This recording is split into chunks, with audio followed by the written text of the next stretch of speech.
ఈరోజు ప్రత్యేకంగా నేను వచ్చిన కార్యక్రమమే పేదల సేవలో నేను ఒక్కడనే కాకుండా రాష్ట్రంలో ప్రతి ఒక్కరు కూడా ఈరోజు నిద్ర లేసినప్పటి నుంచి ఈ పేద ప్రజలతో అండగా ఉండాలి, మీకు చేయూతనివ్వాలనే ఉద్దేశంతోనే ఈ కార్యక్రమం పెట్టాను. ఈ కార్యక్రమంలో గంగాధర్ నెల్లూరుకు రావడం ఇది నా అదృష్టంగా భావిస్తున్నా. ఎందుకంటే ఇక్కడంతా పేదవాళ్ళు ఎక్కువ ఉంటారు. పేదవాళ్ళల్లో కూడా షెడ్యూల్ కులాలు గాని, కొంతమంది షెడ్యూల్ తెగలు గాని, వెనుకబడిన వర్గాలు ఎక్కువగా ఉంటారు. అలాంటి ప్రాంతానికి రావడం నేను అదృష్టంగా భావిస్తున్నా. అదే సమయంలో మన ఎంపీ గారు చాలా, మీరు ఒకసారి చూస్తే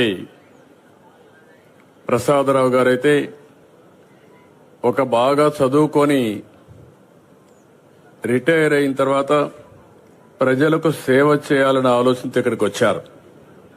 ఈ రోజు నేను చూస్తా ఉంటే చాలా పెద్ద మనిషి, చాలా సిన్సియర్గా ఆయన జీవితంలో మీకు సహాయం చేస్తే ఎంతో ఆనందాన్ని పొందే వ్యక్తి. అలాంటి వ్యక్తి ఎంపీగా ఉండడం మనందరి అదృష్టం. ఇంకొక పక్కన మీరు ఒకసారి చూస్తే థామస్ గారు హుషారుగా ఉన్నారు. థామస్ ఇంకా హుషారు కావాలి. ఎందుకంటే నేను ఫస్ట్ టైం మీరు చూస్తే సీఎం అయినప్పుడు బయోటెక్నాలజీ పెట్టాను. హైదరాబాద్లో నేను బయోటెక్నాలజీ పార్క్ పెట్టాను. తిరుపతిలో బయోటెక్నాలజీ కాలేజీలో కోర్సెస్ పెట్టాను యూనివర్సిటీలో. అందులో చదువుకొని విదేశాలకు వెళ్లి 10 రూపాయలు సంపాదించుకొని ప్రజాసేవకు వచ్చిన వ్యక్తి థామస్ గారు. అంటే ఒక మాటలో చెప్పాలంటే నా పాలసీ వల్ల బాగుపడ్డాడు, మీకు రుణపడి ఉన్నాడు. అందుకే ఆయన నేను చాలా సంతోషంగా, మీరైతే బాగుంటుంది, ఈ నియోజకవర్గానికి సరైన అభ్యర్థి అనే ఉద్దేశంతో ఆయన్ని ఎమ్మెల్యేగా ఎంపిక చేశాం. 30 సంవత్సరాల తర్వాత తిరుగులేని విజయాన్ని ఇచ్చిన మిమ్మల్ని అందరినీ మనస్ఫూర్తిగా అభినందిస్తున్నా. ఓసారి సరైన సమయంలో సరైన నిర్ణయం తీసుకుంటే ప్రజలు కూడా ఆశీర్వదిస్తారు. దానికి ఉదాహరణ ఇక్కడుండే ఎంపీ, ఎమ్మెల్యే అని చెప్పి కూడా మీ అందరికీ విజ్ఞప్తి చేస్తున్నా. సహచర మంత్రివర్గ సభ్యులు రామ్ ప్రసాద్ రెడ్డి గారు, ఆయన కూడా ఉత్సాహంగా పనిచేస్తున్నాడు. అలాంటి వ్యక్తి ఇక్కడ ఇన్ఛార్జిగా ఉన్నారు. వారికి వేదిక పైన బెనిఫిషరీస్ అందరికి వాళ్ళ ఇంట్లోకి పోయి వచ్చాను. వాళ్ళ కష్టాలు నేరుగా చూశాను. ఈరోజు వాళ్ళ సమక్షంలో ఈ మీటింగ్ మనం పెట్టుకుంటున్నాం. అదేవిధంగా జిల్లా కలెక్టర్ గారు, అధికార యంత్రాంగం అంతా ఉన్నారు. వారందరికి కూడా పేరు పేరున మీ అందరి తరపున నమస్కారాలు. మీకందరూ కూడా ప్రత్యేకంగా ధన్యవాదాలు. ఈరోజు మీ ఉత్సాహం చూస్తున్నాను. చిన్న పిల్లల దగ్గర నుంచి ఎక్కడ చూసినా ఒక నవ్వు ముఖంతో వచ్చారు. ఇంత మునుపు 5 ఏళ్లు అయితే ఈ రాష్ట్రంలో ఎక్కడ కూడా నవ్వు అనే మాటే కనపడలేదు. ఇప్పుడు ఏ ఊరికి వచ్చినా ఆనందంగా స్వాగతం పలుకుతున్నారు, స్వేచ్ఛగా ముందుకు వస్తున్నారు. ఇది పెద్ద మార్పు 9 నెలల నుంచి. ఈ విషయం మీరు గుర్తుపెట్టుకోవాల్సిన అవసరం ఉంది. ఈ రోజు నేను వచ్చిన కార్యక్రమం మీరు చూస్తే భారతదేశంలోనే ఎక్కడా ఇంత పెద్ద కార్యక్రమం లేదు. ప్రతి ఒక్క వ్యక్తి మీరు గుర్తుపెట్టుకోవాలి. దగ్గర 64 లక్షల మందికి. మామూలుగా మీరు చాలా మందిని చూశారు. ఒకప్పుడు పింఛన్ 200, నేను 200ని 2000 చేశాను. అదే నాకు పేదల పట్లుండే ప్రేమ. గడచిన సంవత్సరం ముక్కుతూ మూలుగుతూ 5 ఏళ్లు 3000 చేశారు. అది ఏడిపించి అప్పుడప్పుడు ఇచ్చేవారు. నేను వస్తానే చెప్పాను మీ అందరికీ, 3000 4000 చేస్తానని చెప్పి పెంచిన పింఛను కూడా ఏప్రిల్ నెల నుంచి ఇస్తానని చెప్పి మీకు ఇచ్చిన పార్టీ ఎన్డీఏ అని చెప్పి కూడా నేను మీకు తెలియజేస్తున్నా. అదే మరి కొంతమంది సమాజంలో దివ్యాంగులు ఉంటారు. దేవుడు వాళ్ళ పట్ల సరిగా చూడకుండా కుంటిగానో గుడ్డిగానో లేకపోతే నడవలేకుండానో కొన్ని దివ్యాంగులుగా ఉండే పరిస్థితి తెలివితేటలున్నాయి, కానీ ఫ్రీగా తిరగలేని శక్తి.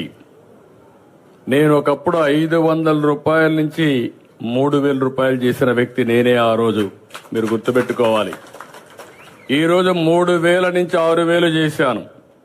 అంటే 14 నుంచి ఈ రోజు వరకు 500 నుంచి 6,000 దివ్యాంగులకు ఇచ్చామంటే అది వాళ్ళ పైనుండి నాకు ప్రత్యేక అభిమానం అని చెప్పి కూడా నేను మీకు తెలియజేస్తున్నా.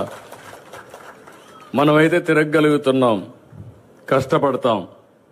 కొంతమంది అయితే తిరగలేక చాలా ఇబ్బంది పడతా ఉంటే అలాంటి వాళ్ళకి దేవుడు సరిగా చూసుకోకపోయినా మానవత్వంతో మనం సహకరించాలనే ఉద్దేశంతో ఈ కార్యక్రమం తీసుకున్నాను. నేను అక్కడితో ఆగలేదు. 8 లక్షల మందికి నెలకు 6,000 రూపాయలు ఇచ్చే ఏకైక ప్రభుత్వం భారతదేశంలో గర్వంగా చెప్తున్నా తెలుగుదేశం ప్రభుత్వం, ఎన్డీఏ ప్రభుత్వం. ఇంకొక పక్కన కొంతమంది కిడ్నీ పేషెంట్స్ ఉంటారు, తలసేమియా వచ్చిన వాళ్ళు ఉంటారు. వాళ్ళ పరిస్థితి ఇంకా అధ్వానంగా ఉంటుంది. నెలకొక్కసారి బ్లడ్ తీసుకోవాలి, ట్రాన్స్మిషన్ అంతా కూడా చేసుకుంటూ ఉండాల్సిన, డయాలసిస్ చేసుకుంటూ ఉండాలి. అలాంటి వారికి నెలకు 10,000 రూపాయలు ఇచ్చి ఆదుకునే ప్రభుత్వం ఈ ప్రభుత్వం. ఆ విషయం మీరు గుర్తుపెట్టుకోవాలి. కొంతమందిని చూస్తున్నాం, ఇంట్లో నడవలేరు, బెడ్ మీదనే ఉంటారు. వాళ్ళని లేవతారన్నా, బాత్రూమ్ తీసుకుపోవాలన్నా వాళ్ళ ఇంట్లో ఒక వ్యక్తి వాళ్ళ మీద శ్రద్ధ పెట్టాల్సి వస్తుంది. అందుకే అలాంటి వ్యక్తులు చూశాను. అలాంటి వ్యక్తులందరికీ ఒకేసారి 15,000 రూపాయలు ఇస్తున్నామంటే ఈ దేశంలో ఎక్కడా ఇవ్వడం లేదు. ఈ విషయం మీరు గుర్తుపెట్టుకోవాల్సిన అవసరం ఉంది. అందుకని 2014లో 200 ఉండే పింఛన్ని 4,000, 6,000, 10,000, 15,000 చేసిన ఏకైక ప్రభుత్వం ఈ ప్రభుత్వం అని చెప్పి కూడా నేను మీకు తెలియజేస్తున్నా. ఇంత పెద్ద ఎత్తున ఏ కార్యక్రమం లేదు. నెలకు దగ్గర 2,800 కోట్లు ఖర్చు పెడుతున్నాం. సంవత్సరానికి 33,000 కోట్ల రూపాయలు ఖర్చు పెడుతున్నాం. పెట్టే డబ్బులు కూడా మీరు ఒక్కసారి చూస్తే మొదటి తారీఖున ఉద్యోగస్తులకు జీతాలు వస్తాయి. మా పేదవాళ్ళకి పెద్ద కొడుగ్గా నేను కష్టపడి మీ ఇంటికి డబ్బులు పంపిస్తున్నాను. ఒక్కోసారి తల్లిదండ్రులు మర్చిపోతారు, కొడుకులు కూడా మిమ్మల్ని చూసుకోరు. ఇక్కడ ఒక కేసు కూడా ఉంది, మీకు అందరికీ చెప్పాలి. ఆ కేసు చూస్తే 2 చిన్నారు నా పక్కన కూర్చున్నారు. వాళ్ళ అమ్మమ్మ కూడా కూర్చున్నది అక్కడే. తండ్రి ముందు వేరే వాళ్ళు పెళ్లి చేసుకుని వెళ్ళిపోయాడు. ఆ తర్వాత 2 పిల్లలను వదిలిపెట్టి తల్లి కూడా వేరే వాళ్ళు పెళ్లి చేసుకుని వెళ్ళిపోయింది. అది చూసినప్పుడు వాళ్లకు మానవత్వం ఎట్లొచ్చిందో నాకు తెలియదు. బాధ్యత కూడా లేకుండా పోయారు. అలాంటి సమయంలో వాళ్ళ అమ్మమ్మ, నేను ఈ పిల్లల్ని చదివించాలి, నేను లేకపోతే వీళ్ళు అనాథలైపోతారని బాధ్యత తీసుకున్న ఆవిడ్ని గట్టిగా చప్పట్లు కొట్టి మీరు అభినందించాలి. కన్న కూతురు పారిపోయింది స్వార్థంతో, అల్లుడు పారిపోయాడు స్వార్థంతో, కానీ అమ్మమ్మ మాత్రం నేనున్నానని బాధ్యతగా ముందుకొచ్చింది. ఆవిడికి మనస్ఫూర్తిగా మరొక్కసారి అభినందనలు తెలియజేస్తున్నా.